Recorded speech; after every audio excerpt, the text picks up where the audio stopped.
Magandang hapon at para sa magigilagay ng panahon para sa araw ng Huwebes, November 3, 2022.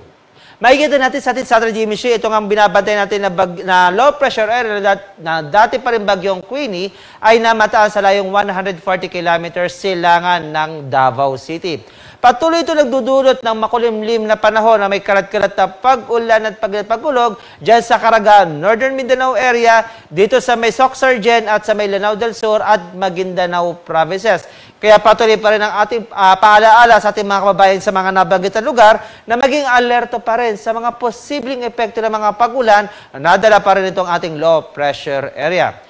Samantalang dito sa Metro Manila at nalalabi pang bahagi ng ating bansa ay patuloy na makakaasa ng maaliwala sa panahon, maliban lamang sa mga isolated rain showers or thunderstorm. Sa ngayon, wala na tayong nakataas na gale warning sa anumang baybayin ng ating kapuluan, kaya malayo makakapalaot ang ating mga kababayan mangingisda at may mga maliliit na sasakyang pandagat. Iba yung pag-iingat na lamang ating pinapayo sa mga papalaot dyan sa dulong hilagang Luzon dahil pa rin sa inaasahan natin katamtaman hanggang sa maalon na karagatan. And within the next 3 to 5 days ay wala naman tayong inaasahan na bagyo na marimabo o pumasok ng ating area of responsibility. At sa magigilagay naman ng panahon bukas dito sa Luzon area, inaasahan pa rin natin ang buong Luzon kasama ng Metro Manila ay magkakaroon ng maaliwala sa panahon, maliban lamang sa mga isolated rain showers or thunderstorm. Ito ang mga localized thunderstorm ay magiging mas madalas pagdating ng hapon o gabi.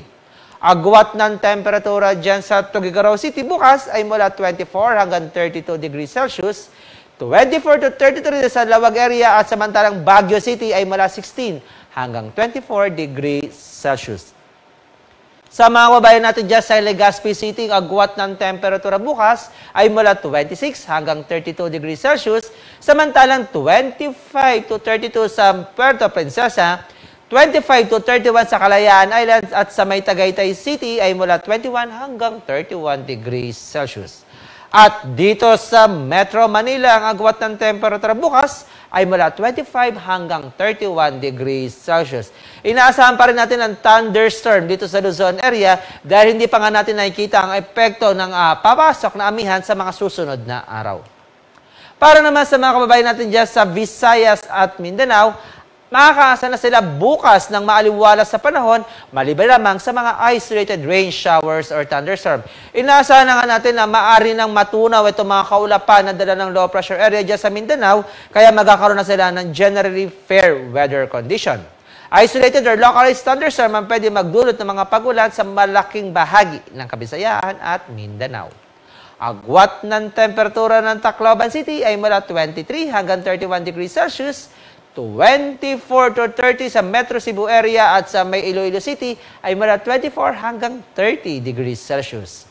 Sa mga kababayan natin sa Cagayan de Oro, ang agwat ng temperatura bukas ay mula 24 hanggang 31 degrees Celsius, 25 to 32 sa Metro Davao area at sa may Zamboanga City ay mula 24 hanggang 31 degrees Celsius. Para naman sa extended outlook natin itong darating na weekend dito sa Metro Manila, patuloy na ang maliwala sa panahon ng aasahan.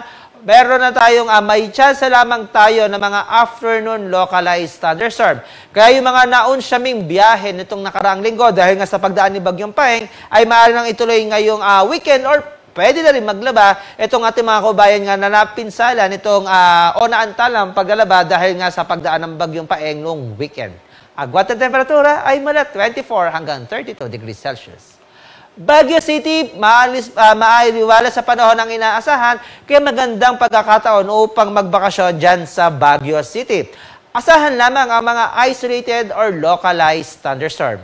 Agwat ng temperatura ay mula 16 hanggang 25 degrees Celsius. At dyan sa Legazpi City, inaasahan natin ang patuloy na maliwala sa panahon, maliban lamang sa mga pulupulong mga pag-ulan o pagkidlat pagkulog. Agwat ng temperatura ay mula 25 hanggang 32 degrees Celsius. At sa Metro Cebu area, maliwala sa panahon din na inaasahan, maliban lamang sa mga isolated or localized afternoon thunderstorm. Agwat ng temperatura ay mula 24 hanggang 32 degrees Celsius.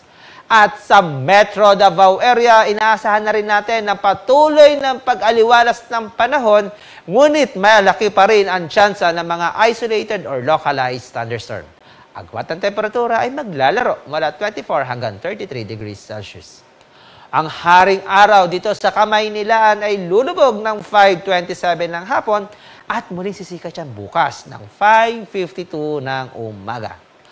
Para sa karagdagang impormasyon at sa mga thunderstorm advisories na inilalabas ng mga Pag-asa Regional Centers, sundan kami sa aming mga social media account on Twitter and Facebook at DUS_Pag-asa at mag-subscribe at mag-like na rin sa aming YouTube channel sa DUST Pag-asa Weather Report at palagi ang bisitahin ang aming website sa bagong.pagasa.dust.gov.ph.